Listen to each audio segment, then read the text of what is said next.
ಕರ್ನಾಟಕ ವಿಧಾನಸಭಾ ಮಾಜಿ ಸಭಾಧ್ಯಕ್ಷ ಹಾಗೂ ಮಾಜಿ ಸಚಿವ ಕಾಗೋಡು ತಿಮ್ಮಪ್ಪ ತಮ್ಮ ಜೀವನದ ಇಳಿ ವಯಸ್ಸನ್ನ ಕಳೆಯುತ್ತಿದ್ದಾರೆ.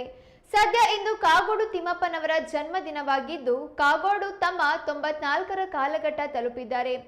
ರಾಜಕೀಯ ನಾಯಕರುಗಳಾದ ಶಾಸಕ ಗೋಪಾಲಕೃಷ್ಣ ಬೇಳೂರು, ಮಾಜಿ ಸಚಿವ ಹರತಾಳು ಹಾಲಪ್ಪ ಸೇರಿದಂತೆ ಪ್ರಮುಖರು ಕಾಗೋಡು ತಿಮ್ಮಪ್ಪನವರಿಗೆ ಜನ್ಮದಿನದ ಶುಭಾಶಯ ತಿಳಿಸಿದ್ದಾರೆ. ಕಾಗೋಡು ತಿಮ್ಮಪ್ಪ ಈ ಹಿಂದೆ ಗುಂಡೂರಾವ್ ವೀರೇಂದ್ರ ಪಾಟೀಲ್, ವೀರಪ್ಪ ಮೊಯ್ಲಿ ಸರ್ಕಾರದಲ್ಲಿ ಕಾಗೋಡು ತಿಮ್ಮಪ್ಪ ಸಾಗರ ವಿಧಾನಸಭಾ ಕ್ಷೇತ್ರದಿಂದ ಗೆದ್ದು ಬೀಗಿ ಸಚಿವ ಸ್ಥಾನ ಅಲಂಕರಿಸಿದ್ರು. ಸಮಾಜ ಕಲ್ಯಾಣ, ಮುಜರಾಯಿ, ಆರೋಗ್ಯ, ಕಂದಾಯ ಸಚಿವರಾದರೂ ತಮ್ಮ ಇಲಾಖೆಗಳಲ್ಲಿ ಸಾಮಾಜಿಕ ನಡೆಯನ್ನ ಪ್ರದರ್ಶಿಸಿದ್ರು.